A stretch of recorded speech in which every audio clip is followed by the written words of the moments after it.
ലോകരാജ്യങ്ങളുടെ കടുത്ത പ്രതിഷേധത്തിനിടയിലും ഗസ സിറ്റിയിൽ വ്യോമ കരയാക്രമണം കൂടുതൽ ശക്തമാക്കി ഇസ്രായേൽ. 79 ഫലസ്തീനികളെ കൂടി ഇസ്രായേൽ കൊലപ്പെടുത്തി. ഒരു കുട്ടി ഉൾപ്പെടെ 4 പേർ കൂടി പട്ടിണി മൂലം മരിച്ചു. MC നാസർ ചേരുന്നുണ്ട് വിശദാംശങ്ങൾ നൽകാനായി. നാസർ, കരയുദ്ധം നേരത്തെ തന്നെ ആരംഭിച്ചു കഴിഞ്ഞു. കൊല്ലപ്പെടുന്നവരുടെ എണ്ണം ദിനംപ്രതി വർദ്ധിച്ചുകൊണ്ടിരിക്കുകയാണ്. എന്താണ് ഇപ്പോഴത്തെ സാഹചര്യം? ഈ കൂട്ടപ്പലായനം ഇത് എങ്ങോട്ടാണ് ഈ ജീവനുകളെ എത്തിക്കുക? എന്താണ് അവിടെ സംഭവിക്കുന്നത്? ഇതിന് വ്യാപകമായ തോതിലുള്ള വ്യോമാക്രമണവും ഷെല്ലാക്രമണവും തുടർന്നുകൊണ്ടിരിക്കുന്നു. അതോടൊപ്പം തന്നെയാണ് കരയാക്രമണം കൂടുതൽ പ്രദേശങ്ങളിലേക്ക് വ്യാപിപ്പിക്കാനും ഇസ്രായേൽ സൈനിക നേതൃത്വം തീരുമാനിച്ചിട്ടുണ്ട്. ദെറൽ ബലാഹ്, അതോടൊപ്പം തന്നെ കാൻ യൂനിസ് ഉൾപ്പെടെയുള്ള പ്രവിശ്യകളിലും വൻതോതിലുള്ള ആക്രമണങ്ങളാണ് തുടർന്നുകൊണ്ടിരിക്കുന്നത്.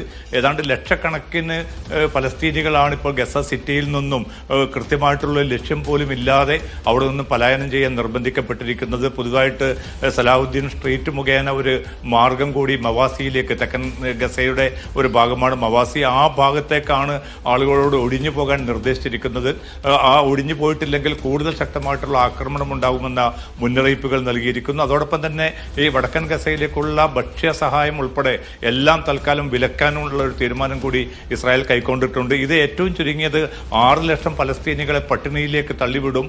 ഏറ്റവും കൂടുതൽ പട്ടിണി മരണങ്ങളിലേക്കായിരിക്കും വരും ദിവസങ്ങൾ സാക്ഷ്യം വഹിക്കുക എന്ന് UN ഏജൻസി